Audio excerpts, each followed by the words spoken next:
Bonjour Église missionnaire évangélique baptiste de l'Outaouais, voici vos annonces pour la semaine du 25 juin 2023. Il y aura classe d'école du dimanche aujourd'hui pour tous les 3 ans à 12 ans. Tous les mardis, il y a temps de prière à 11 heures. Tous les mercredis, il y a études bibliques ici en présentiel. Nous sommes en formation sur l'évangélisation. Vendredi à 19h, nous aurons notre temps de prière avant la Sainte Seine sur Zoom à 19h. Ce matin, ces personnes recevront la main d'associations Marjorie, Ketli, la famille El-Gil et Réginal. Tout de suite après le culte, l'église Egebo nous invite à la journée familiale au parc Andrew Hayden sur Carling. L'équipe d'Egebo prépare un barbecue pour tous ceux qui participeront. Veuillez emmener vos chaises et vos boissons. Ce soir, l'école du dimanche vous invite tous à la clôture de l'école du dimanche ce soir à 18h. Venez encourager les enfants. La jeunesse vous invite à la célébration des diplômés de la promotion 2023. Ce sera vendredi le 30 juin, ici à 19h. Pour les dîmes et les offrandes, nous le faisons par virement Interact. L'adresse est trésorerie@emebo.org. Dans la section questions, vous mettez l'objet de votre don et le mot de passe est Emebo84 en minuscule. Nous souhaitons joyeux anniversaire à tous ceux qui célèbrent un anniversaire de naissance, de mariage ou de conversion cette semaine. Joyeux anniversaire. À tous nos visiteurs, nous vous souhaitons la bienvenue parmi nous. Si vous avez des questions ou un besoin, n'hésitez pas de communiquer avec nous par les moyens affichés à l'écran, tout en vous souhaitant bonne adoration. L'Éternel est dans son saint temple, que toute la terre fasse silence devant lui. Courbons-nous devant l'Éternel. Ô Père céleste, que la terre soit remplie de la connaissance de la gloire de l'Éternel, comme le fond de la mer par les eaux qui le couvrent. Nous venons ici ce matin sur tes ordres et par ta grâce, afin de te louer par Jésus-Christ, le Fils de ton amour. En Jésus-Christ, tu nous as appelés des ténèbres jusqu'à ta merveilleuse et admirable lumière. Ô Saint-Esprit de Dieu, guide-nous, nous te prions, afin que notre louange soit acceptable à l'ouïe de notre Père par Jésus-Christ, son Fils, son Seigneur. Bénis-nous, nous te prions. Nourris-nous comme nous en avons besoin. Pour ceux qui vont entendre la louange de ton peuple racheté, les impies rendus fils et filles de Dieu par la grâce de Dieu, que ça te plaise de les appeler à la vie éternelle par Jésus-Christ aussi, même ce matin. Mais en toutes choses, ô Père, que la gloire t'y soit. Par Jésus-Christ, ton Fils, dans le pouvoir du Saint-Esprit, reçois, nous te plaidons, notre adoration, au nom et pour la gloire de Jésus-Christ seul. Amen. Louons l'Éternel. Que la paix de Dieu soit avec vous. Je vous demande d'avance de pardonner un peu ma voix. Mais quel miracle d'avoir la vie. C'est souvent quand on est malade qu'on réalise la bénédiction que d'être en santé. Qu'on prend pour acquis. Donc, à chaque jour qu'on se réveille en santé, on devrait louer le Seigneur. Mais même quand on a la maladie, on doit louer le Seigneur. Et donc ce matin, on va chanter à ce Dieu qui est digne de gloire. Le Dieu de gloire, on va l'adorer. Et je vous demanderai de vous lever pour qu'on chante ce chant ensemble.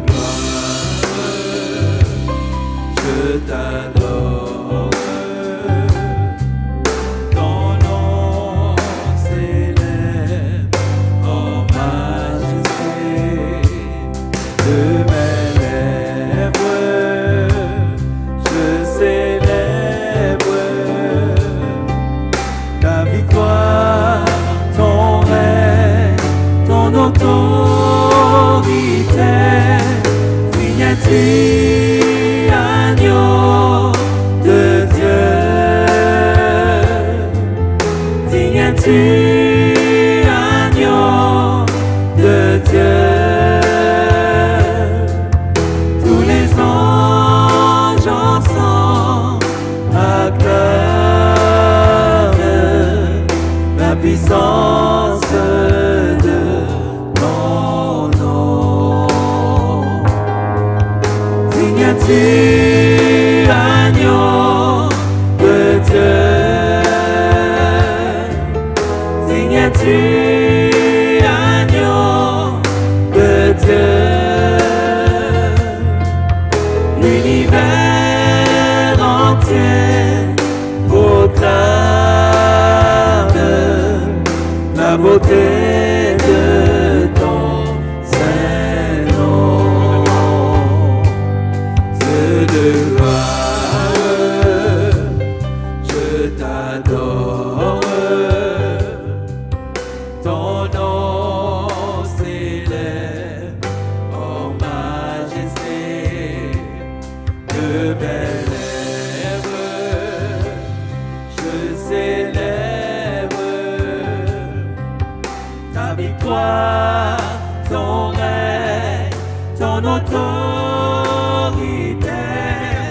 Viens-tu, agneau de Dieu? Viens-tu, agneau de Dieu? Tous les anges ensemble acclament la puissance de ton nom. Viens-tu, agneau de Dieu? Viens-tu, agneau de Dieu? L'univers entier proclame la beauté de ton saint nom. Dieu de gloire, je t'adore. Ton nom s'élève en majesté. Oui, ton nom s'élève en majesté, Jésus. Toi, l'agneau de Dieu. Que ce culte monte vers toi comme un parfum de bonne odeur, Seigneur. Que ta gloire soit magnifiée ce matin. Et que tu mérites les louanges qui t'est dues. Et c'est au nom de Jésus qu'on te prie. Amen. Nous allons faire ensemble la lecture du psaume 103 qui va être guidée par notre sœur Nancy. Psaume 103, nous lisons ensemble. Mon âme bénit l'Éternel, que tout ce qui est en moi bénisse son saint nom. Mon âme bénit l'Éternel et n'oublie aucun de ses bienfaits. C'est lui qui pardonne toutes tes iniquités, qui guérit toutes tes maladies. C'est lui qui délivre ta vie de la fosse, qui te couronne de bonté et de miséricorde. C'est lui qui rassasie de bien ta vieillesse, qui te fait rajeunir comme l'aigle. L'Éternel fait justice. Il fait droit à tous les opprimés. Il a manifesté ses voies à Moïse, ses œuvres aux enfants d'Israël. L'Éternel est miséricordieux et compatissant, lent à la colère et riche en bonté. Il ne conteste pas sans cesse. Il ne garde pas sa colère à toujours. Il ne nous traite pas selon nos péchés. Il ne nous punit pas selon nos iniquités. Mais autant les cieux sont élevés au-dessus de la terre, autant sa bonté est grande pour ceux qui le craignent. Autant l'Orient est éloigné de l'Occident, autant il éloigne de nous nos transgressions. Comme un père a compassion de ses enfants, l'Éternel a compassion de ceux qui le craignent, car il sait de quoi nous sommes formés. Il se souvient que nous sommes poussière. L'homme, ses jours sont comme l'herbe. Il fleurit comme la fleur des champs. Lorsqu'un vent passe sur elle, elle n'est plus, et le lieu qu'elle occupait ne la reconnaît plus. Mais la bonté de l'Éternel dure à jamais pour ceux qui le craignent, et sa miséricorde pour les enfants de leurs enfants, pour ceux qui gardent son alliance et se souviennent de ses commandements afin de les accomplir. L'Éternel a établi son trône dans les cieux, et son règne domine sur toutes choses. Bénissez l'Éternel, vous ses anges, qui êtes puissants en force et qui exécutez ses ordres, en obéissant à la voix de sa parole. Bénissez l'Éternel, vous toutes ses armées, qui êtes ses serviteurs et qui faites sa volonté. Bénissez l'Éternel, vous toutes ses œuvres, dans tous les lieux de sa domination. Mon âme bénit l'Éternel. Amen. Amen, amen, amen. On a une tradition dans l'Église que l'on fait de temps en temps. Il y a quelque chose qu'on appelle les credos, qu'on sait dire. Et ces choses existent pour nous rappeler les vérités qui sont les fondations de notre foi. Et c'était quelque chose qui avait encore plus d'ampleur dans le passé, parce que il y avait des gens qui ne savaient pas lire, mais ils savaient réciter. Fait que si on disait les choses assez souvent, c'était une vérité qu'on pouvait on pourrait la rendre comme une fondation pour notre vie, qu'on pourrait réciter tout le temps pour savoir exactement ce qu'on croit et pourquoi on le croit. Donc, on va chanter « Nous croyons » ce matin dans cette même attitude, comme si on récite un credo qui va glorifier le Seigneur, qui va nous fortifier notre foi et réaffirmer les choses dans lesquelles nous croyons. Chantons « Nous croyons ». Amen. Volume, s'il vous plaît.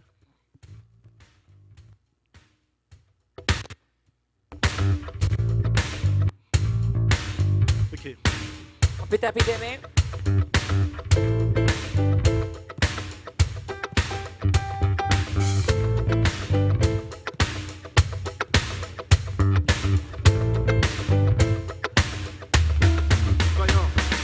Nous croyons en Dieu le Père créateur de l'univers et en Christ son Fils unique né de Dieu par l'Esprit Saint.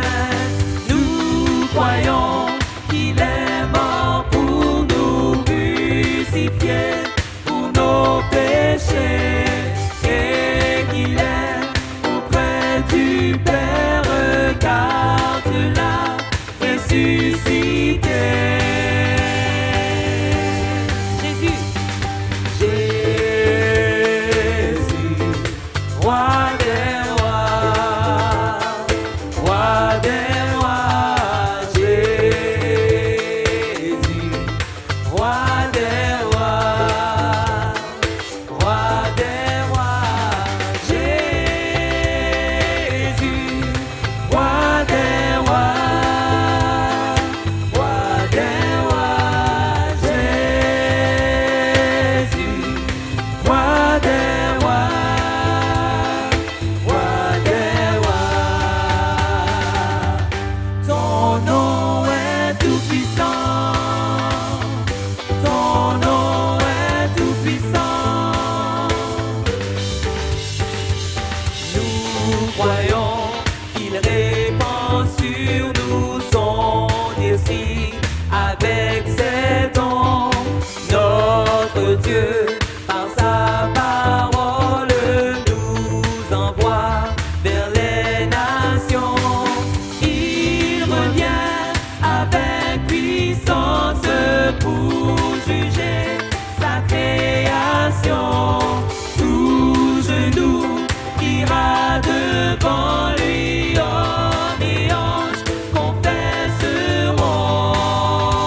Amen, amen, amen.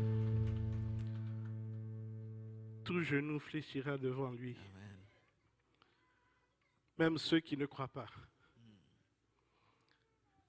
Et nous pouvons, dans Romains 1, la Bible nous dit que même ceux qui ne croient pas n'auront pas d'excuses parce que même la création parle de la grandeur et l'existence de Dieu.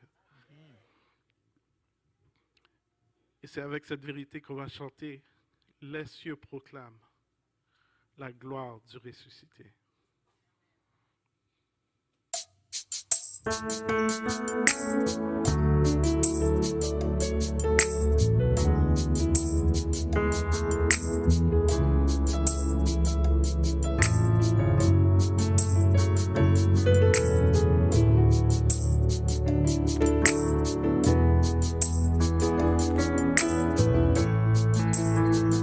Les cieux proclament. Les cieux proclament la gloire du ressuscité. Rien n'est égal à la beauté du Seigneur.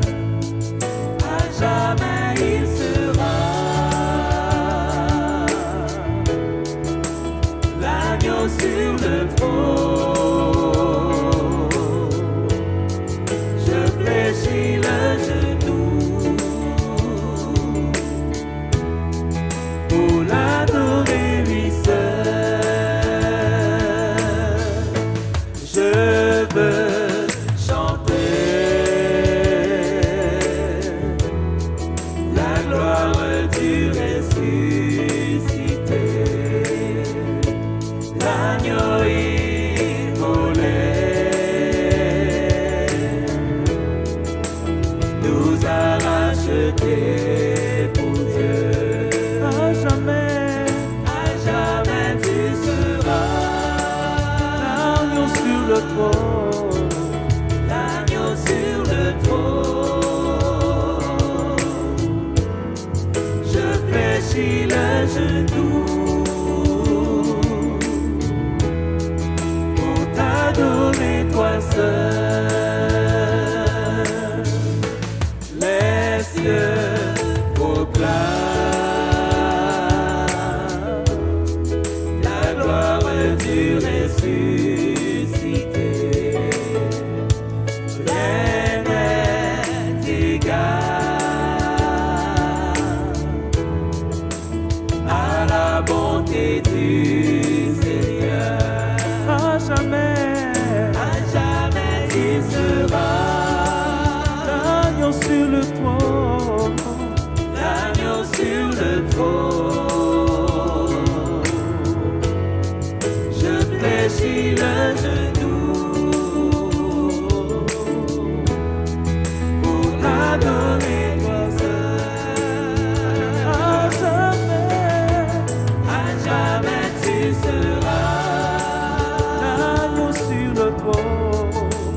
L'agneau sur le trône. Je fléchis le genou pour t'adorer toi seul. Oh, à jamais tu seras l'agneau sur le trône. L'agneau sur le trône.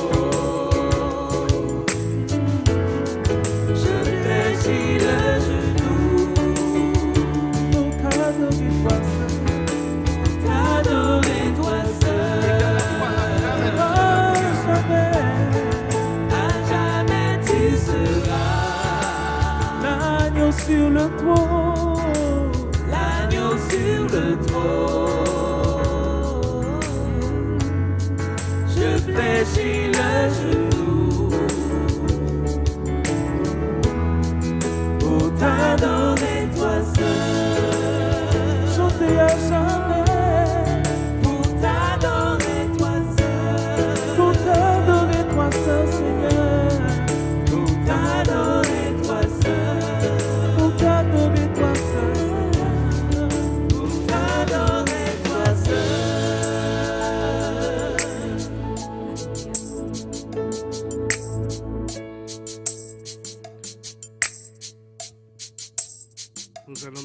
y a des gens qui veulent élever leur voix présentement à ce Dieu qui mérite l'adoration, qui à jamais sera l'agneau sur le trône, devant qui on fléchit les genoux. Vous pouvez vous avancer et prier dans le micro.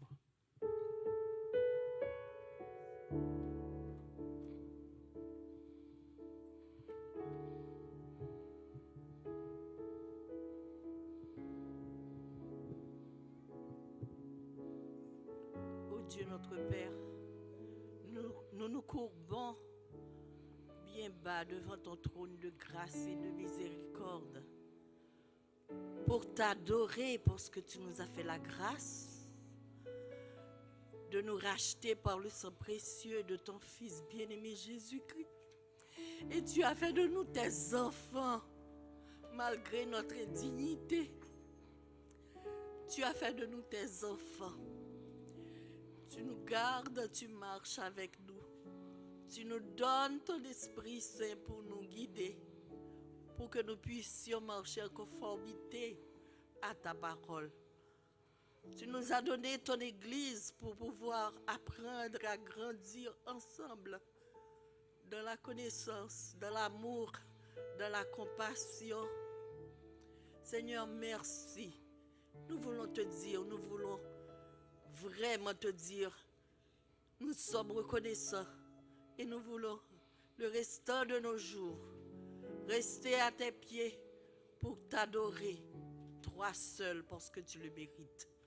C'est honoré par les mérites de Jésus que nous te prions.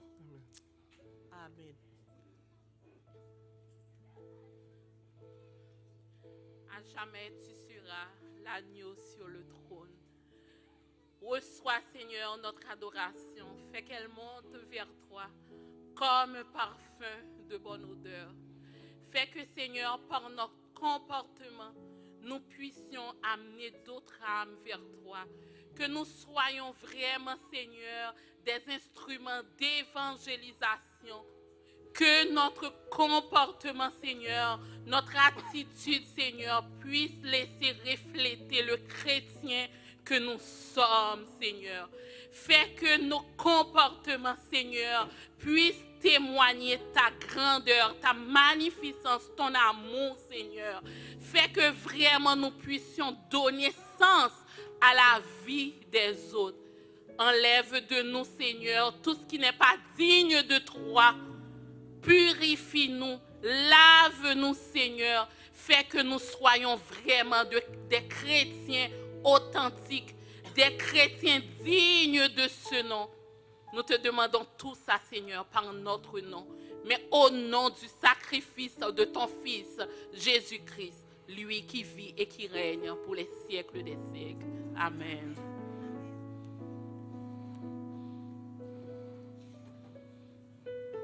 Mais il s'est dépouillé lui-même en prenant une forme de serviteur, en devenant semblable aux hommes, et il a paru comme un vrai homme. Il s'est humilié lui-même, se rendant obéissant jusqu'à la mort, même jusqu'à la mort de la croix.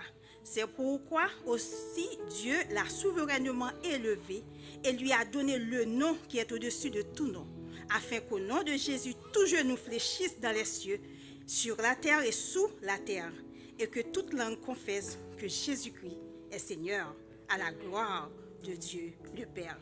À jamais, tu seras l'agneau sur le trône.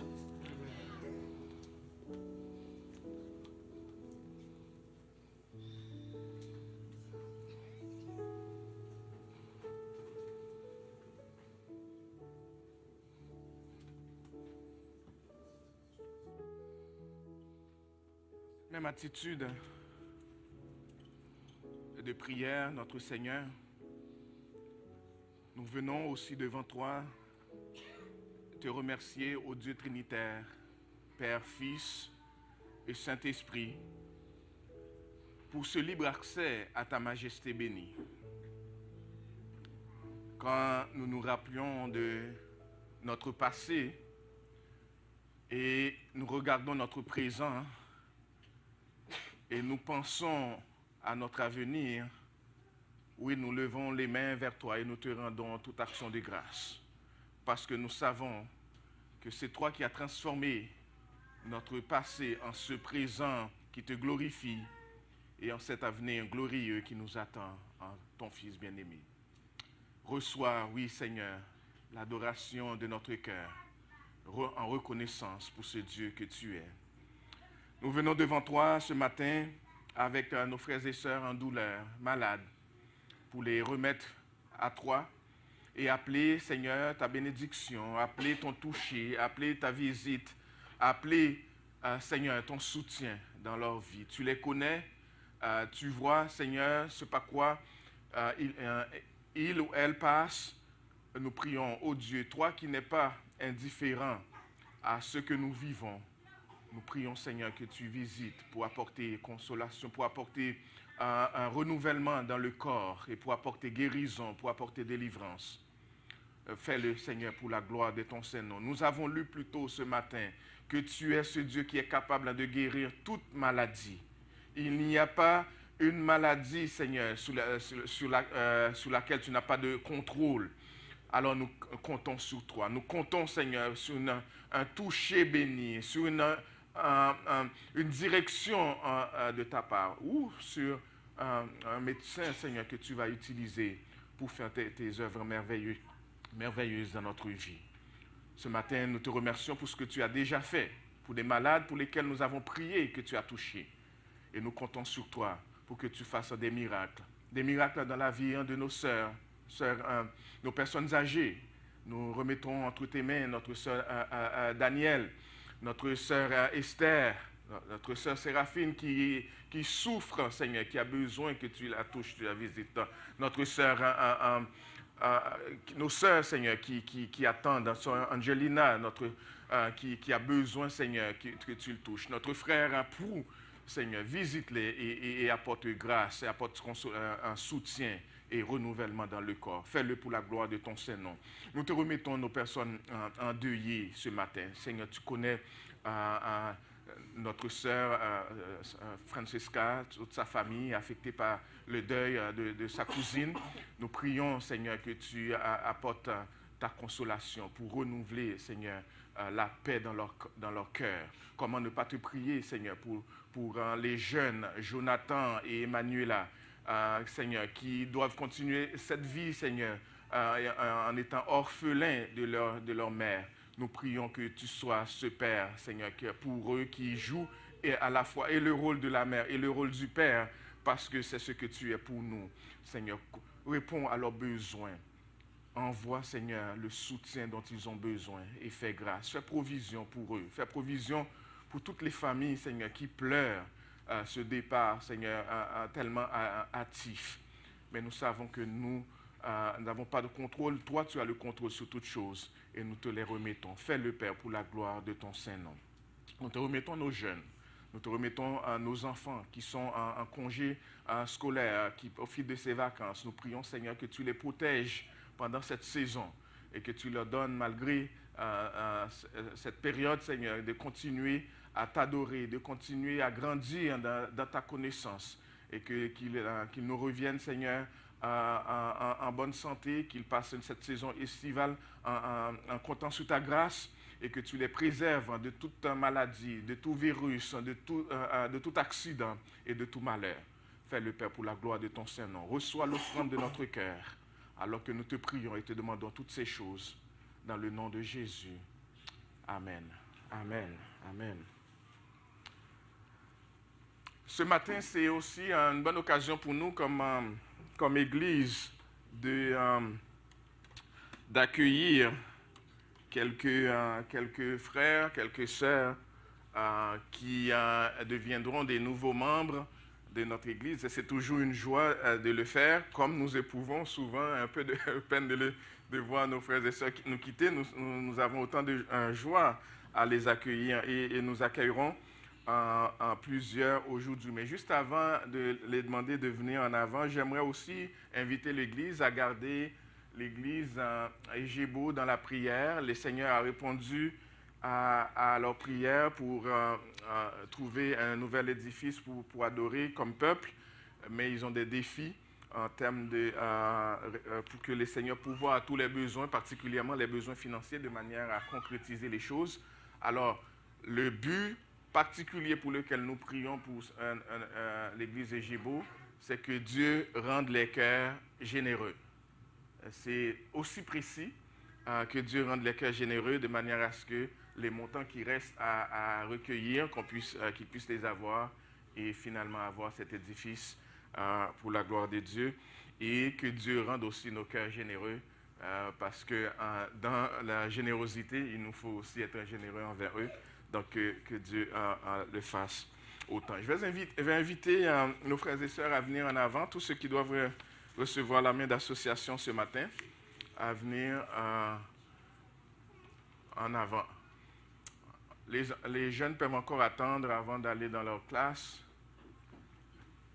Nous accueillons beaucoup de frères et sœurs ce matin.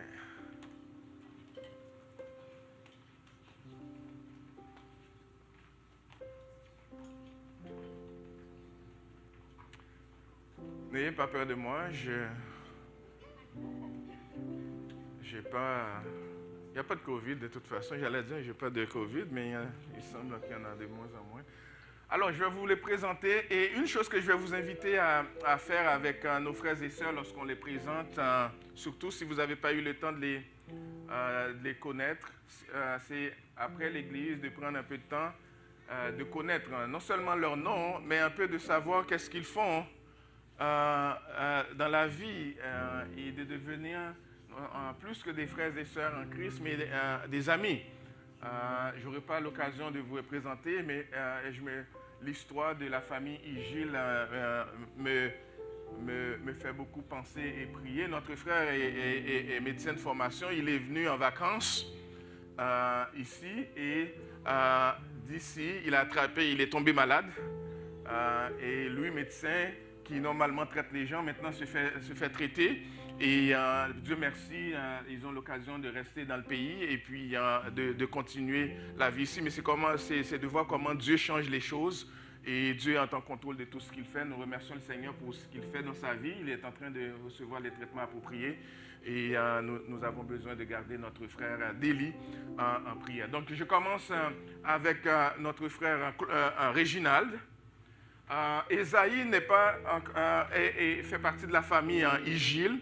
Mais Esaïe connaît Christ, il n'est pas encore baptisé. Il vient avec la famille parce qu'on reçoit toute la famille, mais il n'est pas encore baptisé. Notre frère Déli l'est, et c'est pour cela que nous l'accueillons. Notre sœur Marjorie Lorté l'est aussi. Notre sœur Ketli. Et j'ai toujours un problème, mais aujourd'hui je vais la voir, c'est exaucé. La plus jeune qui n'est pas des filles qui n'est pas encore baptisée, et Grâce qui elle est déjà baptisée et va se joindre à nous comme membre de l'église.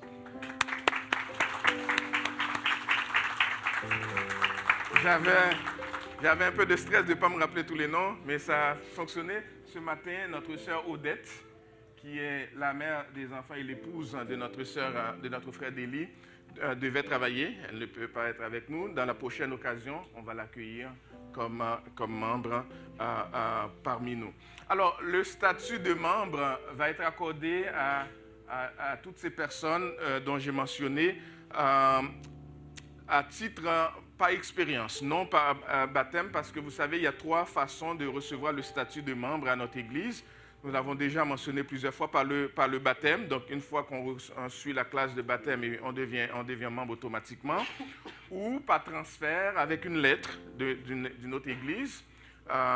Sinon, par expérience. Expérience, c'est-à-dire que les gens doivent avoir passé environ 6 mois de manière consécutive et régulière avec nous pour ensuite faire une demande et devenir membre. C'est le cas de la plupart de nos frères et sœurs qui sont ici en avant. Donc leur admission, c'est sur la base de leur expérience. Ils persévèrent avec nous depuis de nombreuses années et s'impliquent relativement dans la vie de l'Assemblée. Je dis relativement parce qu'on aimerait voir tous nos membres, incluant eux, très impliqués dans la vie de l'Église, à nos études bibliques, évidemment le dimanche, au culte d'adoration, nos temps de prière et de jeûne qu'on fait régulièrement. Donc, frère Délie, sœur Odette, qui n'est pas avec nous, et sœur Grâce, de la famille Igile, sœur Ketli Barreau et sœur Marjorie, comme frère Réginal, ont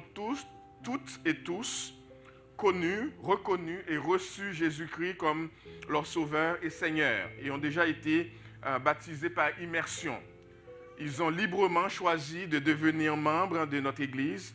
Ils ont confirmé avoir lu la déclaration de foi de notre Église et ils ont suivi avec moi le cours sur l'affiliation dans l'Église. Après avoir étudié leur demande de se joindre à notre famille spirituelle et évalué le fondement de leur foi en Christ, cela nous a fait grand plaisir de les accueillir comme membres et comme membres à part entière de notre Église. Lorsqu'on devient membre dans une Église, on n'est pas membre de second rang. On est membre comme tous les autres membres, un peu comme lorsqu'un enfant vient d'arriver dans une famille, même s'il est plus jeune, il reste qu'il est membre de la famille et c'est le cas pour chacun de vous. Donc la demande d'affiliation, c'est aussi un engagement à entrer dans une alliance qui contient des termes. Je vais lire donc les dispositions de cet engagement et mes frères et sœurs, si vous êtes toujours d'accord, vous direz oui. Si vous n'êtes plus d'accord, vous pourriez tout simplement dire non et ça serait tout simplement la fin de la cérémonie pour vous qui direz non, mais on pourra continuer pour ceux qui disent oui. Donc, voici les thèmes de cet engagement. Premier, je protégerai l'unité de mon Église. Un chrétien, ce n'est pas celui qui sème la division, ni dans l'Église locale, ni dans la famille chrétienne. Alors, je protégerai l'unité de mon Église en agissant dans l'amour envers mes frères et sœurs, en refusant les commérages, en suivant les leaders que Dieu a établis pour me conduire. Est-ce que c'est là votre engagement envers notre Église? Merci. Deuxième, je partagerai la responsabilité de mon Église locale en priant seul et en famille pour sa croissance, en invitant les gens qui ne vont à aucune église à venir à mon église, en accueillant chaleureusement les personnes qui la visitent. Est-ce que c'est là votre engagement ce matin? Merci. Je servirai le ministère de mon église en découvrant mes dons et talents, en me laissant équiper pour servir à côté de mes pasteurs et anciens, en développant un cœur de serviteur. Est-ce que c'est là votre engagement? Merci. Et finalement, je supporterai le témoignage de mon Église en participant au service fidèlement, en vivant une vie sainte et pieuse, en donnant régulièrement et généreusement. Est-ce que c'est là aussi votre engagement? Merci, que le Seigneur vous soit en aide. Alors, au nom du conseil pastoral et au nom du conseil d'administration de notre Église et de tous les membres d'Emebo, est-ce qu'il y a des membres d'Emebo ici? Je peux vous inviter à vous lever pour que nos gens vous voient. En fait, c'est quasiment inviter toute l'Église parce que tous les gens ici sont membres. Alors, au nom des membres du conseil d'administration et du conseil pastoral, nous vous accueillons officiellement comme membre de l'Église missionnaire évangélique baptiste de l'Outaouais. Bienvenue. Puisse Dieu bénir votre alliance spirituelle, votre engagement dans l'œuvre de Jésus-Christ. Nous vous félicitons pour votre implication déjà et votre persévérance et votre amour pour Emebo. J'invite maintenant tous les autres membres du conseil et les diacres qui sont ici à passer en avant pour accueillir nos nouveaux membres, alors que je vais dire un mot de prière d'abord pour eux. Seigneur, merci pour le privilège que tu nous donnes de continuer à te servir et d'avoir de nouveaux soldats qui se joignent à nous dans cette église locale pour continuer ton œuvre ici-bas. Alors que Seigneur, toi, tu les as convaincus de se joindre à nous comme nouveaux membres, nous prions que tu les équipes, nous prions que tu les utilises avec puissance, que les dons que tu as mis en eux soient mis, Seigneur, au service de ton peuple pour l'édification de ton Église ici, mais aussi pour l'œuvre missionnaire, l'évangélisation, pour que, Seigneur, par leur vie, par leur adoration, leur louange, ils puissent, Seigneur, attirer, tu les utilises pour attirer d'autres à toi. Et nous prions, Seigneur, que ta bénédiction soit sur chacun d'eux, soit sur leur famille, leur épouse et sur eux-mêmes. Bénis au-delà de ce que nous pouvons demander ou même penser, par Jésus-Christ, notre Seigneur, notre Sauveur. Amen. Merci, vous pouvez vous rasseoir. Si nos anciens, nos diacres peuvent venir accueillir nos nouveaux membres.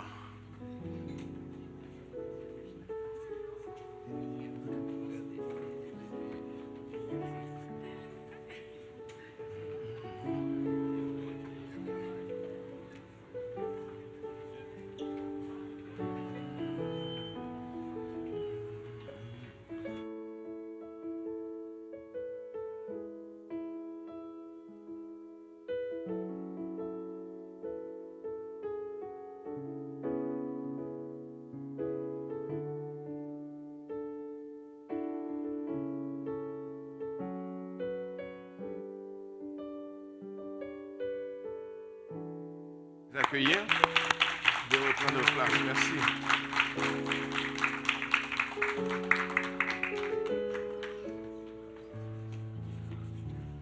Je profite de l'occasion pour souhaiter un bienvenue à la mère de Sœur Marjorie qui adore avec nous ce matin. Elle est de passage. De passage pour voir sa fille. Donc, nous remercions le Seigneur de sa présence. Et juste avant de céder la place pour la prédication de la parole, j'aimerais prendre le temps de remercier toutes les personnes qui ont participé, soit vendredi soir, soit hier matin, à la grande corvée de nettoyage qu'on a faite ici. Ça sent une fraîcheur de nettoyage. On n'a pas seulement enlevé les affaires de Covid qui étaient ici, qu'on a nettoyé le plancher, on a aussi lavé les murs, on a aussi nettoyé tout ce qui était en arrière, tout ce qui dérangeait au sous-sol. Il y a de l'ordre, il y a de la propreté dans notre église, il y a du nettoyage qui a été fait. Nous remercions le Seigneur. Je veux vraiment remercier Sœur Nsoki, Stéphanie et Frère Wesley qui ont coordonné tout cela pour nous et qui ont fait un excellent travail. Que le Seigneur vous bénisse abondamment et en leur nom et en mon nom personnel, je vais vous demander de ne pas remplir les spots en arrière ou en bas des choses où vous ne savez pas où les mettre et puis vous faites que les mettre en arrière. S'il vous plaît, on va garder la propreté comme c'est. Et si vous rentrez à l'église ce matin, vous vous êtes rendu compte qu'il y a des plantes, qu'il y a des fleurs qui ont été aussi plantées. Et c'est notre sœur Rénia qui a coordonné cela pour relever non seulement la beauté extérieure, mais aussi la beauté intérieure de notre église. Le Seigneur fait des grandes choses et vous allez voir, on est en train de travailler dans nos escaliers. À un moment donné, vous allez venir ici et puis vous n'allez même pas reconnaître votre église tellement que ça va être beau. Alors on continue le bon travail qui se fait et on loue le Seigneur pour cela. Donc, s'il vous plaît, continuons à adorer le Seigneur avec... on va le faire maintenant avec nos dîmes et nos offrandes.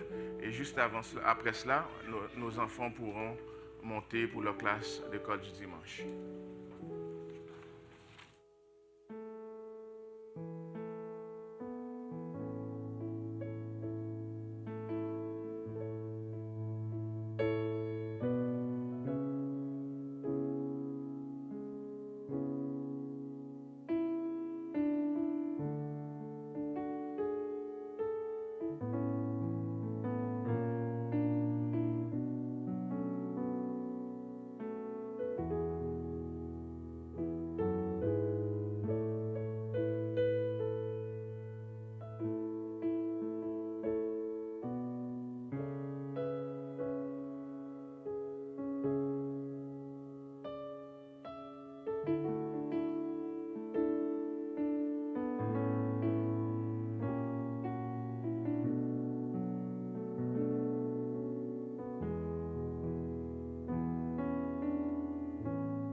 remercions le Seigneur aussi pour... vous savez, notre sœur Nini était très inquiète. Son fils qui travaille dans les mines a été pris pendant quelques heures, peut-être une journée à la baie James, et il y avait des feux, on ne savait pas qu'est-ce qui allait arriver. Finalement, il a été, on pourrait dire, délivré. Il est maintenant à Montréal, sain et sauf. Hey, il est là, il est rentré. On a prié pour lui. Tu peux te mettre debout pour qu'on te voit sain et sauf, là. On est très content que tu sois avec nous, mon frère. On a prié pour toi. Et puis, on ne peut pas te dire de lâcher ton métier, mais c'est risqué. On prie pour toi que le Seigneur te garde. Et puis, on est très content avec ta maman qui est sûrement en paix à ces temps-ci. Nos enfants, si vous voulez aller dans vos classes avec vos moniteurs, monitrices d'école du dimanche. C'est votre dernière classe aujourd'hui et on prie que tout se passe très bien.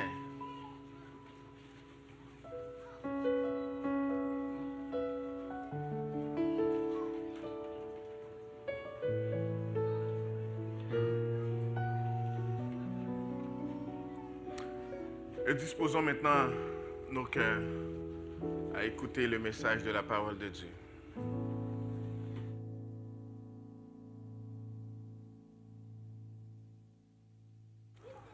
Pendant que vous êtes en train d'ouvrir votre Bible à Marc chapitre 1, juste une petite annonce, ça a l'air qu'il y a une BMW blanche en avant qui a la porte ouverte, les portes ouvertes. Ce n'est pas ma bagnole à moi, ma bagnole n'a pas de porte. Donc, mais si ça vous appartient, ça ne va peut-être pas vous appartenir pour longtemps. Donc, allez voir ça. Merci à Pasteur Francky et l'équipe d'accueil qui avait remarqué ça. Marc, chapitre 1. Je vais lire juste les premiers 8 versets. Dieu voulant, on va suivre avec 9 à 15 la semaine prochaine. C'est ça le plan. Mais on débute l'évangile de Marc juste pour les prochaines quelques semaines.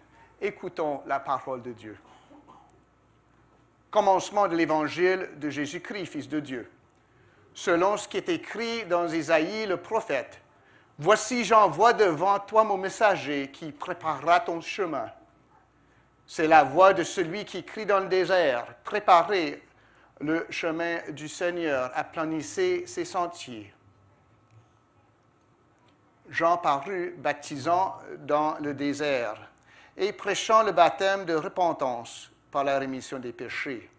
Tout le pays de Judée et tous les habitants de Jérusalem se rendaient auprès de lui et confessant leurs péchés, ils se faisaient baptiser par lui dans le fleuve du Jourdain.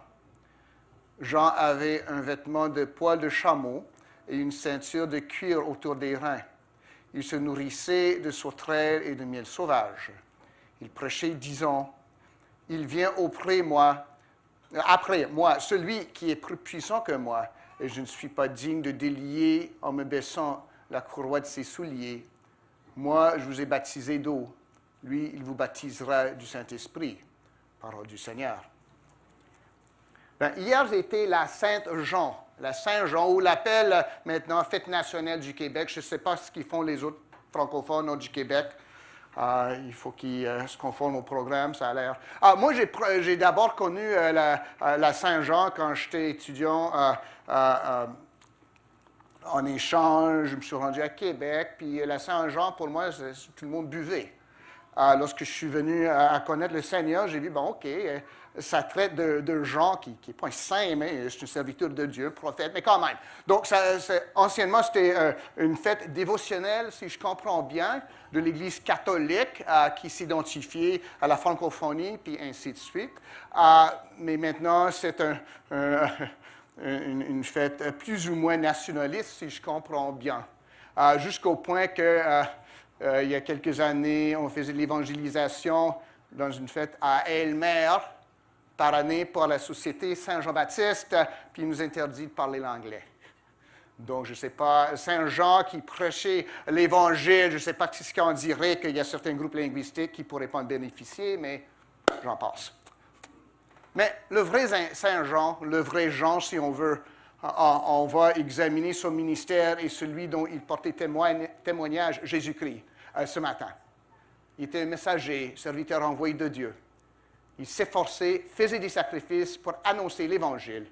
Et il ne parlait de lui-même mais de Jésus-Christ. Est-ce qu'il nous parle ce matin de Jésus, de nous-mêmes et de notre ministère, notre discipulat? Donc, on va parler du commencement du message, du personnage et les paroles du messager et du Messie auquel il portait témoignage. D'abord, le commencement du message. Puis c'est important ici. Bien souvent, on passe à travers les paroles de la Bible pour arriver au nus. Tu sais, je veux l'important. Donne-moi des points PowerPoint. Là. Mais lorsqu'on recule, on se ralentit un peu. On s'aperçoit que chaque parole est importante. Bien souvent, les choses, si on veut, moins honorables, devraient être plus entendues. Commencement de l'Évangile de Jésus-Christ, Fils de Dieu. Donc, nous voyons ici que c'est le commencement de l'Évangile. Qu'est-ce que ça veut dire par ça? C'est le commencement d'une bonne nouvelle. Évangile, c'est bonne nouvelle. Dans le temps, c'était annoncer la venue d'un roi, puis c'est bien ça. Mais c'est le commencement de l'Évangile de Jésus-Christ. Mais on veut dire quoi par ça? C'est quoi le commencement? Est-ce que c'est... On peut dire, le premier verset, c'est le commencement, puis le récit de Marc commence ainsi, par, il se rappelle la prophétie d'Ésaïe, de Malachie, qui annonçait Jean-Baptiste, qui annonçait Jésus-Christ. Mais ce n'est pas juste ça. Ça fait référence, oui, au commencement de l'Évangile. C'est là que Marc le commence. On voit que les autres évangélistes commencent ailleurs. Matthieu avec une généalogie, puis les rêves dans lesquels Joseph entendait qu'ils allaient avoir un fils par Marie. Luc, c'est autre, c'est l'annoncé de la naissance de Jean-Baptiste. Jean, c'est plus ou moins bien dans l'éternité passée, plutôt peut-être vu de loin un peu. Au commencement était la parole, et la parole était avec Dieu, et la parole était Dieu. Mais ici, Marc commence bam comme ça. Puis l'évangile de Marc, c'est un évangile d'action. On va immédiatement, tout d'un coup, bam, bam, bam. Mais dans chaque récit, chaque parole là-dedans, chaque parabole, on a un enseignement des fois bien plus détaillé que dans les autres. Donc à chaque évangile, dans les 4, c'est comme une facette d'un diamant qui nous présente toute la vérité. Il faut regarder les 4.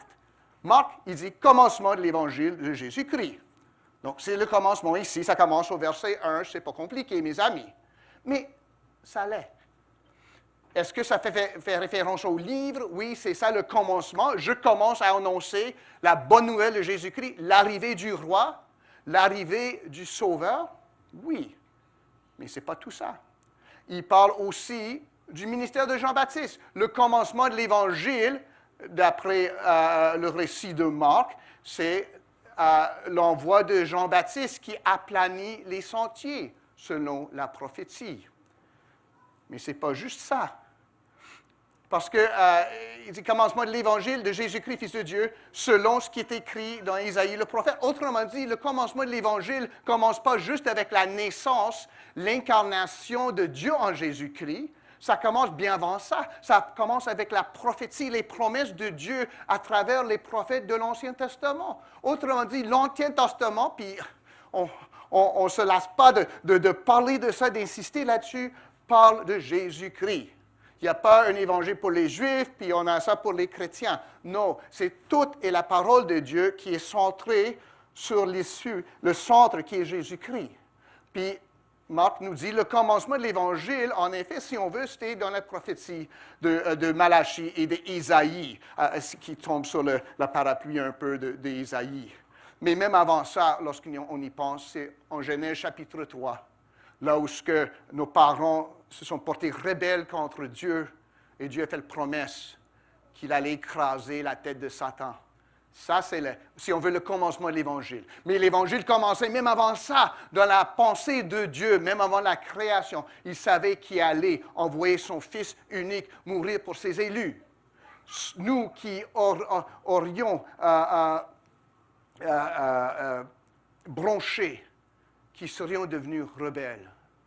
Donc, le commencement, ce n'est pas juste verset 1 ici. Puis c'est le commencement de l'Évangile puis ça, comme j'ai dit, chaque parole, chaque mot est important. On ne peut pas juste là-dessus. Jésus-Christ, Fils de Dieu. Oh, ben on sait tout ça, mais peut-être on ne sait pas. Jésus, ça veut dire sauveur, il sauve.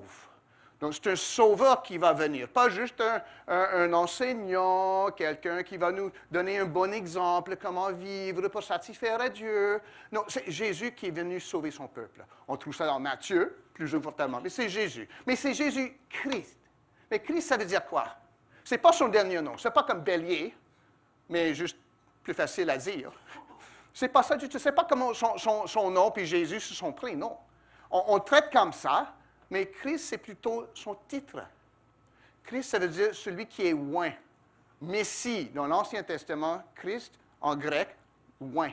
Celui qui est oint. Donc, celui qui est désigné par Dieu pour être son roi, qui est loin de l'Esprit Saint et mis à part. Donc, Dieu a envoyé son Fils loin de l'Esprit Saint. C'est son évangile. Fils de Dieu. Puis on peut dire, ben alors, on est tous fils de Dieu. Et puis, des témoins de Jéhovah vont vous dire, ben alors, c'est un honorifique. C'est juste un fils de Dieu, un peu spécial, mais pas plus que ça. Mais ici, on voit selon qui est écrit. Donc, tout ça fait référence à ce fils de Dieu qui porte témoignage à lui-même par des miracles, puis la capacité de baptiser du Saint-Esprit. Donc, ce n'est pas juste Fils de Dieu comme titre, c'est Dieu lui-même, le Fils, qui vient parmi nous. C'est un être divin qui prend chair et demeure parmi nous. Donc, Marc ne nous laisse pas de place. Oh, on va passer à travers. C'est un bon homme. Il y a un pasteur hier qui prêchait, qui disait, ben, si on dit que Jésus est un bon exemple, un bon enseignant, mais on dit, bon, il n'est pas Fils de Dieu, il n'est pas Messie, il n'est pas Sauveur. Bien, soit il est fou, ou il est diable, ou il est menteur. Ou il est ce qu'il dit, Fils de Dieu, Sauveur, Seigneur. On n'a pas 15 choix, là. C'est soit l'un, soit l'autre. On le rejette absolument, on l'accepte absolument, puis on se plie les genoux devant lui, comme on a chanté. Donc, c'est le commencement de l'Évangile de Jésus-Christ, Fils de Dieu. Donc, lorsqu'on dit de Jésus-Christ, pensez peut-être que pasteur Gordon n'a pas eu le temps d'examiner son texte, donc il prend chaque mot, puis il va va faire épuiser le temps de prédication en se penchant sur chaque mot. Mais c'est important, mes amis. L'évangile de Jésus-Christ, ça peut vouloir dire, puis on peut faire recours au grec, peut-être Stéphane va le faire pour nous, mais il n'y a pas de secours là-dedans, parce qu'il y a la même ambiguïté un peu. C'est l'Évangile qui traite de Jésus-Christ, dont le sujet est Jésus-Christ. Premier verset de l'Apocalypse, on trouve la même chose, révélation de Jésus-Christ. Est-ce qu'il est objectif ou subjectif? Est-ce que c'est lui qui se révèle? Est-ce qu'une révélation traite de lui? Ou est-ce que ça vient de lui? Et la réponse est oui. Ici, Évangile de Jésus-Christ, ça vient de lui, mais c'est au sujet de lui. Lui est le sujet de cet Évangile. Autrement dit, lorsqu'on parle de l'Évangile, on parle de Jésus-Christ. Dieu est le sujet de l'Évangile. Comme John Piper a écrit, l'Évangile, c'est Dieu. Ou Dieu est l'Évangile, si on veut. Mais on ne peut pas parler de bonnes nouvelles, du salut, de la joie, sans parler de Jésus-Christ. Si on parle autrement, on se fait passer un sapin. On est tombé sur la Saint-Jean avec la boisson ou le nationalisme vidé du vrai contenu. L'Évangile, c'est Dieu. Dieu est l'Évangile. Dieu, Jésus-Christ, est le sujet et l'objet, l'agent et le but de l'Évangile. Je ne vais pas dire fin de prédication, on ne fait que juste commencer. Mais c'est important de voir de quoi Marc parle, parce que Jean-Baptiste va parler de Jésus-Christ. Puis c'est quelque chose qu'on a peut-être constaté lors de notre série mercredi soir. Il y a une autre séance en présentiel ici, mercredi soir.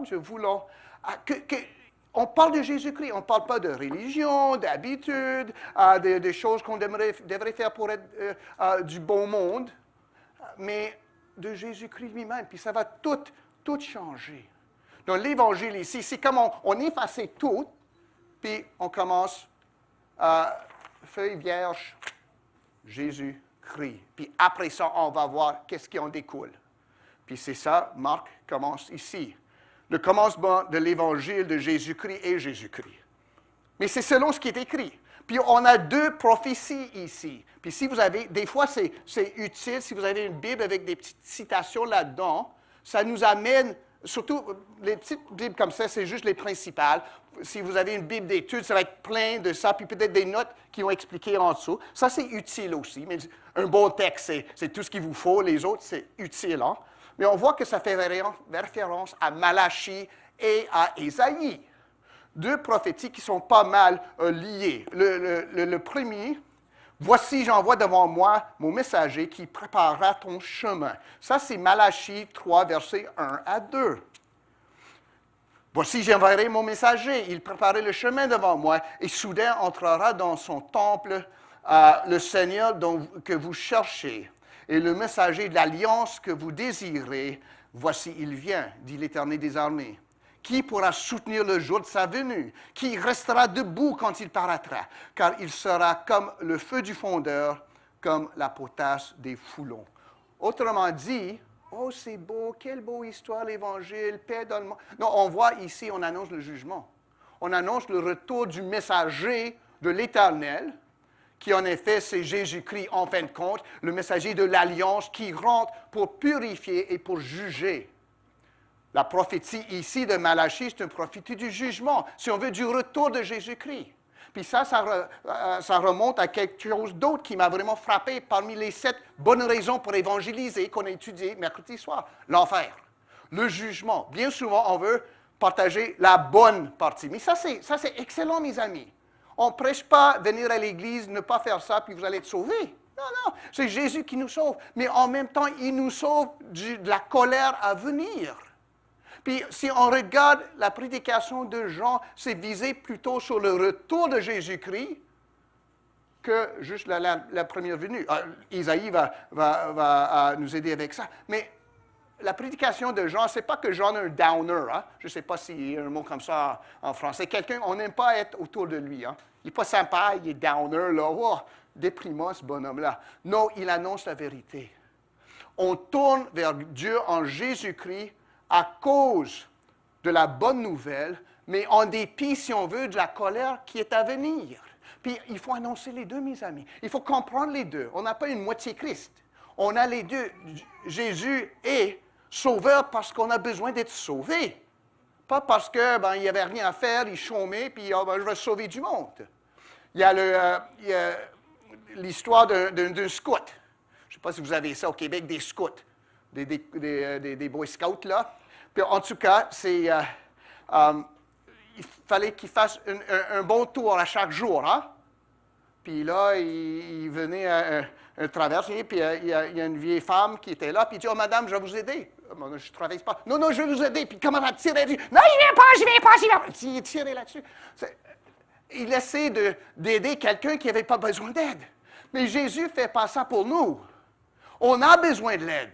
On est sans aide, sans espoir, et Jésus vient nous sauver. Donc, Jean prêche la repentance parce qu'on a de quoi se repentir. On est, par nature, en route pour l'enfer. Puis c'est ça qu'il faut garder, il faut trouver une façon de le dire. Peut-être pas, Jean était aussi un homme de son temps. Le monde savait ce qu'il était. On va parler un peu de la manière qu'il s'habillait. Ce n'est pas juste un bonhomme bizarre, puis il n'a pas été à la source des aubaines pour s'habiller, c'est pour ça qu'il t'habille. Non, non, il portait l'uniforme, si on veut, d'un prophète. Le monde comprenait de quoi il s'agissait. Mais nous, il faut que nous exprimions le même contenu de notre façon à nous. Pouvoir expliquer, Dieu est venu parce qu'on était perdu. Ça rime, hein? Dieu est venu à cause qu'on était perdu. Et sans Jésus-Christ, on reste perdu et sans espoir. Puis ça, c'est quelque chose à annoncer. Puis c'est ça que fait Jean ici. Mais aussi, il dit, c'est la voix de celui, verset 3, qui crie dans le désert. Préparez le chemin du Seigneur, aplanissez ses sentiers. Ça vient d'Ésaïe. Puis c'est peut-être parce que Marc dit c'est écrit dans Ésaïe, autrement dit, si on veut, c'est la pensée principale, c'est le retour des exils. Des gens errants sont appelés à retourner aux terres promises. Donc on voit ces deux aspects dans la prédication de l'Évangile. Celui qui rentre dans le temple en jugement pour purifier, pour consommer ce qui ne devrait pas être là. Et aussi celui qui va rappeler son monde de l'exil au foyer. On est tous experts d'Ésaïe parce qu'on a étudié ça l'année passée. Hein? Puis ça, c'est Ésaïe 40. Là, ce qu'on voit, c'est comme un changement de vitesse. Après les jugements, Ésaïe nous tourne par l'Esprit de Dieu vers l'espoir que le serviteur va porter, l'espoir que Jésus va porter. Donc, on a les deux composantes ici. Le jugement à venir et le salut qui s'en vient. Puis, on les reçoit selon notre besoin. Il faut recevoir les deux, par exemple. Donc, c'est ça le commencement de l'Évangile. On a péché. Le monde est souillé. On est coupable devant Dieu. Mais Dieu envoie son messager, son sauveur, Jésus-Christ, pour nous appeler de la noirceur, de l'opprobre, jusqu'à son admirable lumière. Donc, c'est ça, si on veut, le commencement de l'Évangile. Puis c'est quelque chose, est-ce que je le comprends? Est-ce que je vois ces deux parties? Bien souvent, on essaie de prêcher et de croire à une moitié Jésus. Peut-être anciennement, plus légaliste, c'est le Jésus qui n'aimait pas, qui me jugeait, qui me donnait des règlements, qui parlait de la grâce, mais en fin de compte, je n'étais pas assez bon. Je ne serai jamais assez bon pour Dieu. C'est vrai, mais c'est faux. Il y en a qui pensent comme ça. Ils ont été élevés comme ça. Puis il faut essayer plus fort, même si ça va aboutir à rien, parce que Dieu, c'est un juge et sévère. Hein? Des fois, on prêche rien que ça. Puis on se demande, pourquoi est-ce que le monde ne vient pas à Jésus? Bon, la vie déjà assez difficile, je n'ai pas besoin d'un autre juge, moi. Il y en a qui prêchent aussi, moitié, oh, Jésus vous aime, viens Jésus, mais pourquoi il m'aime déjà? Bien, t'es pécheur, mais il m'aime déjà, donc il n'y a rien là, hein? Puis on se dit, oh, c'est une bonne question. Bon point. Tu sais, on ne veut pas prêcher juste un Dieu d'amour dont l'amour ne signifie rien, ni un Dieu de colère dans lequel il n'y a aucun salut. On prêche celui qui aime par la croix de Jésus pour nous sauver qui sommes perdus. Puis c'est ça l'Évangile, le commencement de l'Évangile, si on veut. Donc, on a vu le commencement ici, puis le message tourne autour de la personne et de l'œuvre de Jésus-Christ. Donc, si ça, c'est le commencement, comment est-ce que ça se poursuit? Le personnage et les paroles du messager. On a parlé de la Saint-Jean, on va parler de Jean ici. Verset 4. Jean parut. Comme, si on veut, verset 1 à 3 nous présente, fait le mise en scène. Mais comment est-ce que ça va se dérouler? Jean parut. Autrement dit, Dieu allait réaliser ses promesses d'abord dans le personnage de Jean. Jean n'est pas le Messie. Jean, c'est le avant-coureur. Tu sais qu'avant que nous avions nos BMW avec des portes pas barrées, hein? Puis on roulait à 100 km à l'heure. Avant, lorsqu'on avait, dès le début, des petites voitures, puis non, il n'y a personne ici qui s'en souviendrait. Les premières voitures, il fallait, il y a un règlement qu'un bonhomme devait aller avant ça avec un drapeau. Puis les voitures ne pouvaient pas dépasser, je pense que c'était comme 7000 à l'heure. Moi, marcher avec un drapeau, je me ferais rouler dessus. Mais quand même, il fallait envoyer un bonhomme avec un drapeau devant la voiture pour avertir les piétons. Ah, oui, cette voiture vient. Maintenant, on ne peut pas brûler des stops et tout ça. Là. Mais ça, c'était pour aujourd'hui. Dans ce temps-là, au début, c'est le drapeau devant la voiture. Mais Jean-Baptiste, c'est le bonhomme avec le drapeau. Le bonhomme avec le drapeau avant la voiture, si on veut, qui annonce l'arrivée, pas d'une voiture, mais du Sauveur. Jean parut, baptisant dans le désert et prêchant le baptême de repentance pour la rémission des péchés. Tout le pays de Judée et tous les habitants de Jérusalem se rendaient auprès de lui et confessant leurs péchés, ils se faisaient baptiser par lui dans le fleuve du Jourdain. Jean avait un vêtement de poil de chameau et une ceinture de cuir autour des reins. Il se nourrissait de sauterelles et de miel sauvage. Il y avait personne qui lui volait son manger, évidemment. Donc, on voit ici que cette question d'aplanir, de préparer, c'est la prédication ici. Jean annonçait celui qui allait venir. Puis on voit qu'il annonce loin des centres du pouvoir. Il ne cherchait pas à se bâtir une grande église acceptable à tout le monde qui apporterait leur dîme, sans vouloir le dire. Il ne se penche pas aux usages du peuple. Il ne commence pas à suivre les pouvoirs religieux pour avoir son propre ministère béni avec plein de fonds, plein de notoriété, plein de renommée. Mais en même temps, Jean se présente d'une façon qui s'entende. Le monde allait à lui, pourquoi? C'est l'Esprit de Dieu qui les poussait, sans doute. L'Esprit qui préparait par Jean le venu de loin de Dieu, Jésus-Christ. Mais aussi, les gens voyaient quelque chose en Jean. Les gens voyaient quelque chose en Jean? Ça se dit bien. Qu'est-ce qu'ils voyaient? Ils ne voyaient pas... Puis Jésus, il portait témoignage. Hein? Pas un bonhomme très fin, très chic, là, riche, avec grand succès. Ah, vous pouvez être comme moi, juste donner à mon église, là, vous allez être bénis. Non, ce n'est pas ça qu'il trouve. Il trouve un bonhomme simple, mais en même temps, comme on a dit, son manger, sa vesture, c'était pour signaler « Je suis envoyé de Dieu ». Mais en même temps, c'est un homme simple dans le désert. Il s'était déplacé du sens du pouvoir. Donc, il y a une pureté de son message. Ça, c'est quelque chose que pour nous, il faut vraiment, je pense, retenir. Il y en a qui s'annoncent croyants en étant tellement différents des autres qu'on est renommé pour être un peu bizarre.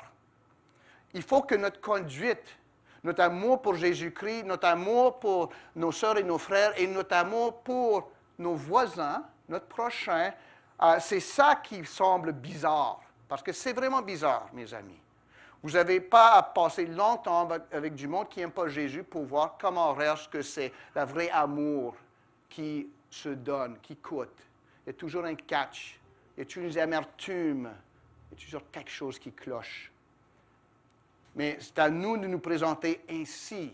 On ne s'habille pas en robe comme Jean, pas question de manger des sauterelles, faites-vous-en pas là. Mais c'est question de se mettre à part, à l'écart des usages de la communauté, de la société, pour annoncer ce dont la société doit entendre. Vous entendez? Peut-être pour nous, peut-être la plupart de nous qui venons de notre culture, ça s'annonce un peu même difficile. On est déjà à l'écart. Qu'est-ce que vous dites, là, Pasteur Gordon? On se sent déjà un peu à l'écart de la société. Mais profitons-en. Dieu ne nous a pas amenés là où on est pour chômer. C'est un avantage, des cultures différentes. Ça nous donne une fenêtre pour annoncer la vérité que bien des gens qui ressemblent à tout le monde n'auront pas. Servons-nous-en. Ça, c'est par le plan de Dieu. Mais ce que nous faisons, nous présentons l'Évangile qui va être différent. Ça veut dire qu'on ne peut pas s'accorder avec tout ce qu'il y a juste pour être bien reçu. Go along to get along, comme on dit. On ne peut pas dire, oui, l'amour prend toutes les formes, puis Dieu aime tout le monde, même si vous aimez d'une manière que la Bible interdit. Oh, c'est correct. À un moment donné, il faut dire d'une manière douce mais ferme, non, Dieu ne veut pas ça. Il ne veut pas ça parce que c'est contre la gloire dans laquelle il a créé l'homme, puis c'est aussi, c'est pas bon pour l'homme.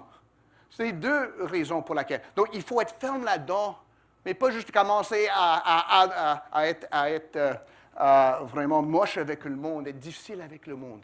On veut être ferme, mais doux en même temps. Puis ce qu'on voit ici, Jean-Baptiste, son message, puis ce n'est pas tout le message de l'Évangile ici. On a celui qui préparait le chemin, puis le chemin se préparait en faisant quoi? En se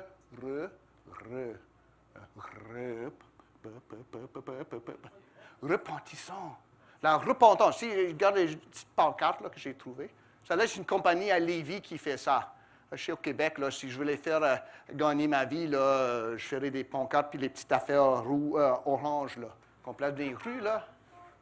Je ne sais pas. En tout cas, mais il faut faire demi-tour. Ça, c'est la repentance, c'est faire demi-tour. C'est pas, oh, je suis désolé. Ben, tout le monde peut être désolé. Lorsque je fais quelque chose, croche, puis ça ne fonctionne pas, je suis vraiment désolé, ça n'a pas fonctionné, mon affaire. Mais la repentance, c'est de dire, je me tourne de bord à 180 degrés. Je ne sais pas, moi, je ne sais pas si vous en faites, peut-être Paul fait la planche à roulettes. Non, non du tout. Oh, ben, moi, j'en fais, là. Pendant le COVID, je me suis acheté une planche à roulettes. J'ai une photo, j'ai affiché ça à Rebecca, ma fille m'a pris une photo comme ça. Je ne suis pas bon, hein.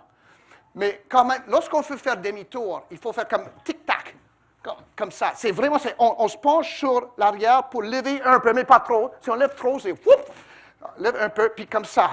Donc, faire demi-tour, c'est difficile. Puis on sait, puis à la fin, c'est ouf, je l'ai fait. On sait lorsqu'on a fait demi-tour. Ça prend l'effort, ça prend un effort vraiment exprès pour faire ça. Jean nous appelle à faire ça, à faire demi-tour. Il y a des choses dans notre vie qui ne sont pas acceptables à Dieu, ne sont pas conformes à l'Évangile de Jésus-Christ, ni à notre nouvelle nature. On ne nous dit pas, OK, ben, vous devez regretter ça. OK, je suis désolé. Bien souvent, je suis désolé, ça veut dire que je suis désolé d'avoir été pris dans une faute. Non, non, je fais demi-tour, tac, tac, tac, tac, tac, tac, comme ça pour aller dans l'autre sens. Puis, on est appelé à faire ça. L'Évangile, c'est ça. Oh, l'Évangile, ça nous demande d'abandonner des choses. Oui! C'est comme quelqu'un qui est en train de noyer, puis on lui dit, ben, abandonne cette grosse brique-là que vous portez. Oh, non, non, je vais le garder. Non, non, abandonne ça. Puis, ploup, tout d'un coup, je flotte. Je peux être sauvé. Là, ici, la repentance nous appelle à jeter ça, à se tourner de bord vers ce qui est lumière. Tourner de ce qui est noirceur et ténèbres. Puis c'est ça l'appel de l'Évangile, c'est ça la bonne nouvelle. Et il nous faut, nous les amis, trouver une façon de dire ça en Jésus-Christ. Ce n'est pas juste ne faites plus ça, mais tournez-vous envers celui qui est lumière.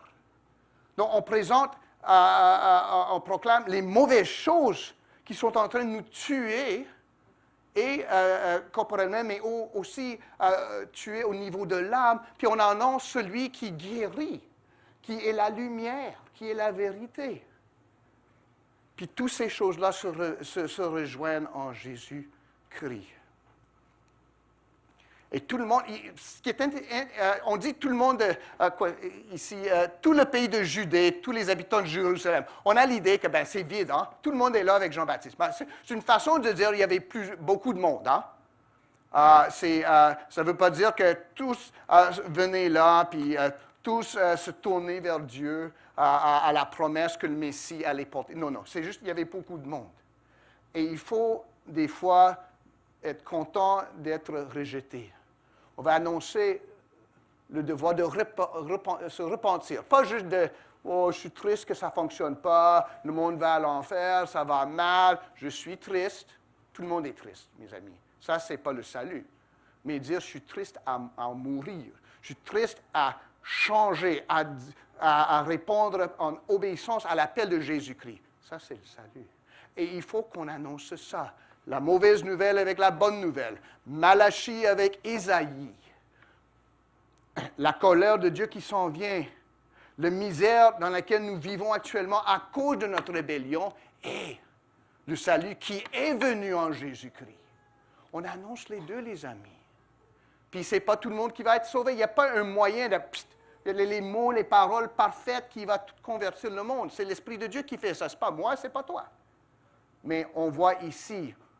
Du moins, et certainement, on annonce la vérité.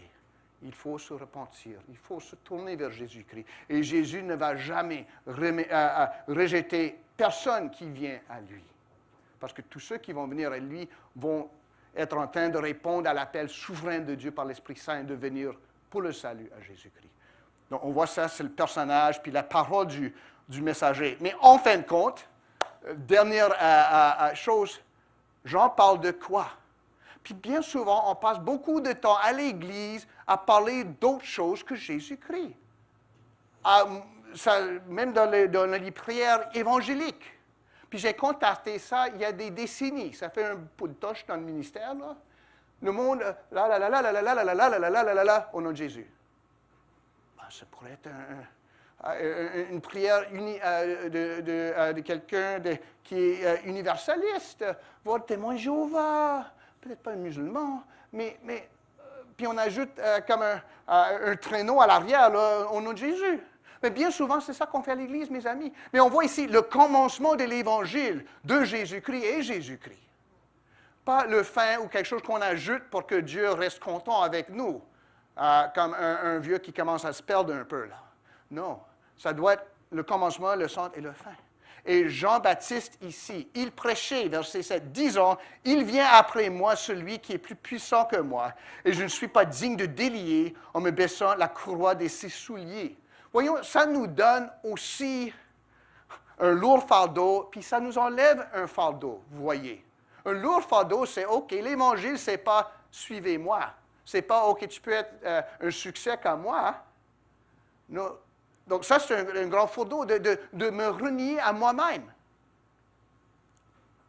De dire, il faut il doit croître et moi, je dois diminuer. Jean 3 et 20 et 30. Il nous faut dire ça, puis ce n'est pas naturel. C'est plutôt, moi, je dois croître, puis Jésus va m'aider à croître. Vous allez penser mieux de moi à cause de Jésus qui est béni, oui. Mais vous allez penser mieux, plus de moi, mieux de moi. Mais ce n'est pas ça l'Évangile. Le fardeau dont il faut nous débarrasser, c'est cette question de grandir. Bien souvent, on se sert de Jésus comme une béquille. Pour aider ma spiritualité, je vais être bien en Jésus, c'est ça ce qu'il faut, mais je vais être bien. Il faut mettre ça de côté. C'est un fardeau, puis c'est difficile, parce qu'on a toujours tendance à vouloir se présenter, à se promuer. Mais Jean-Baptiste dit non, ma job, c'est de perdre ma job. C'est de donner place à celui que j'annonce. Donc, c'est un fardeau pour nous, mais c'est aussi, ça nous enlève un fardeau. On annonce Jésus-Christ, on n'annonce pas nous-mêmes. Si notre évangile est rejeté, si je vais parler à mon père, puis il dit là, j'ai changé tes couches. Je pense que c'était plutôt ma mère, mais en tout cas, je ne vais pas m'astiner avec mon père. Mais si je me fais rejeter, si je suis comme Jean-Baptiste, ce n'est pas moi qui me fait rejeter, c'est qui? C'est Jésus-Christ. C'est une grande liberté, mes amis. On annonce la vérité. On est héros. Pas des héros, mais des héros. Des ambassadeurs de la vérité. Puis si notre roi est rejeté, lui, il est grand monde. Il peut porter ça. Puis ceux qui le rejettent, ça va être sur leur tête à eux. Moi, j'ai eu l'honneur de faire ma job. Puis, des fois, il faut être dur. Je ne prends pas ça personnel. Je ne dis pas, OK, il faut que je m'efforce plus, je trouve un autre moyen, je change un peu l'Évangile. OK, on va laisser faire l'enfer pour l'instant, là, puis le péché. Mais on va juste parler de la bonheur en Jésus-Christ. Hein? Je ne peux pas changer de message, parce que le roi m'a donné le message.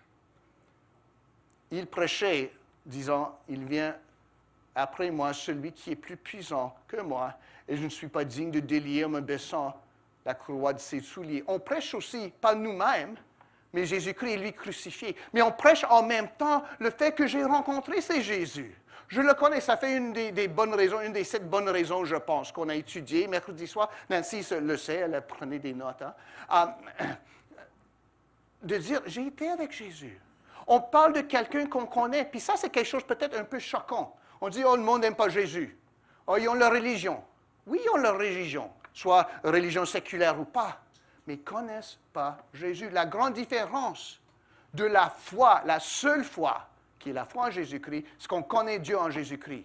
On connaît celui de qui nous parlons parce qu'il nous a connus en premier. Je peux dire, je connais Jésus-Christ. Pas parce que je suis quelqu'un d'important, mais ça a plu à Dieu de me connaître par Jésus-Christ. Je peux parler de quelqu'un que j'ai rencontré, mes amis. Pas juste de quelqu'un dont je connais toute la vérité, tous les faits, puis j'ai toute ma théologie, toute bien organisée. Je connais une personne, le Fils de Dieu. Je ne l'ai pas vu, mais j'ai vu par la foi. Puis la Bible me dit, ça suffit. Puis je sais, à chaque matin, je sais, ça suffit. je connais Jésus. Parlons de celui que nous connaissons. Celui qu'on connaît assez bien, que même si on n'est pas, on peut se baisser à ses pieds parce qu'on le connaît, ces pieds-là, parce qu'il est venu auprès de nous. Ça, c'est quelque chose que nous avons, peut-être nous en rendons même pas compte. Nous avons quelque chose que le monde ne connaît pas du tout. C'est Dieu en chair qui est venu mourir pour nous connaître. On est enfant de Dieu à cause de Dieu. On connaît ça et on partage ça. Moi, je vous ai baptisé d'eau. Lui, il vous baptisera du Saint-Esprit. On parle là de ce que Jésus va faire. On vient de fêter la Pentecôte et tout ce qui suit. Je suis dans le livre des Actes, dans mes méditations personnelles. Puis, je devrais savoir, hein, ce n'est pas la première fois que je lis le livre, mais l'Esprit Saint se présente. Et se présente, même ce matin, je lisais ça, Pierre partageait ce qui s'est arrivé avec Corneille. Il est avec le conseil à Jérusalem, Actes chapitre 11. Puis il parle de l'Esprit. Qui a dit ça? Qui a fait ça? La personne de Dieu, l'Esprit Saint. Mais c'est lui qui va baptiser par la requête de Jésus-Christ. Ce que Jean faisait, c'était juste une petite illustration de ce que Jésus allait faire une fois glorifié. Donc, c'est ça le message, c'est ça le commencement. Ça, c'est juste les premiers 8 versets de Marc. Hein?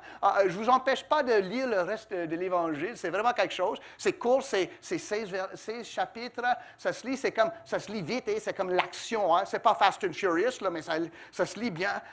Et on voit ici le commencement. C'est centré déjà sur Jésus-Christ. Et ça, c'est notre message et ça, c'est notre joie. Et j'espère pour nous ce matin, c'est sur lui que nous sommes centrés. Et si vous ne connaissez pas, si vous dites, ben là, c'est bien beau, mais venez parler à quelqu'un, peut-être celui qui vous a amené ici, un ami, un de nous-mêmes, et dire, c'est quoi ce Jésus-là de ce dont vous parlez? Je connais la Saint-Jean, mais ce vrai Jean, la première fois que j'entends parler de ça et de son Jésus. Et que Dieu t'amène à connaître le Jésus de Jean et notre Jésus qui nous aime et qui nous a sauvés. Amen.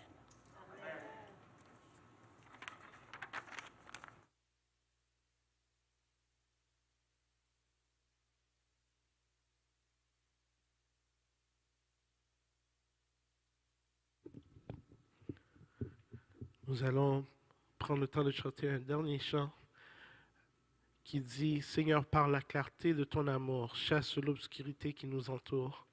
Jésus, toi la lumière qui nous éclaire, vérité qui nous guide et qui nous libère, brille sur moi, brille sur moi, brille au Jésus. » C'est le chant qu'on va chanter.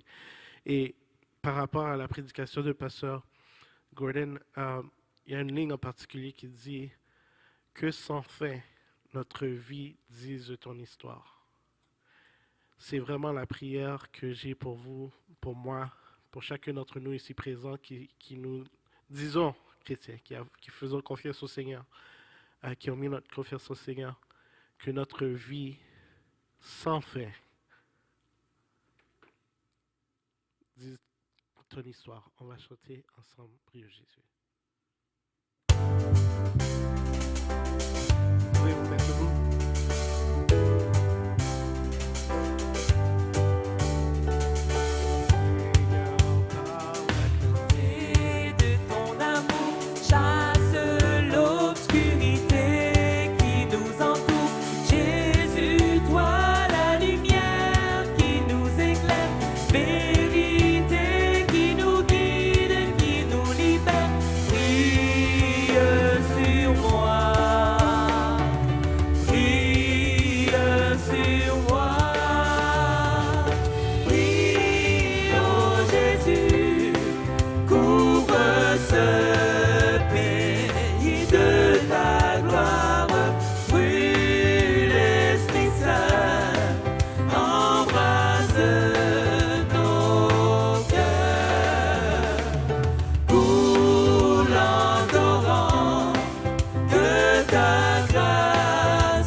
assume-les. Prie sur moi. Prie sur moi. Prie, oh Jésus, couvre ce pays de ta gloire. Brûle l'Esprit Saint, embrase nos cœurs.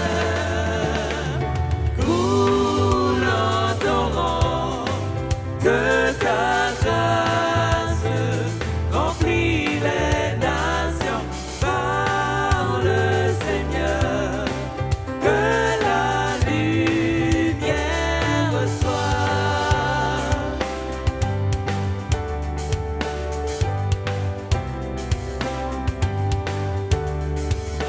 Et quand nous contemplons ta royauté, nos visages reflètent ta beauté et transformés sans cesse de gloire en gloire. Que sans fin notre vie vise ton histoire. Prie sur moi. Prie sur moi. Prie, oh Jésus, couvre ce pays de ta gloire. Brûle l'Esprit Saint, embrase nos cœurs. Coule en torrent de ta grâce, remplis les nations par le Seigneur, que la lumière soit. Prie, oh Jésus, couvre ce pays de ta gloire. Brûle l'Esprit Saint, embrase nos cœurs.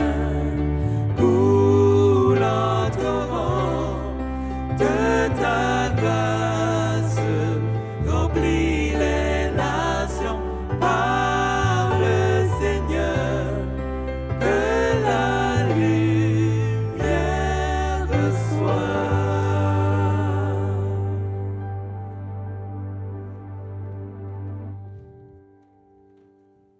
Avant de prononcer la bénédiction, je te rappelle la clôture de l'école du dimanche ce soir, 18h ici.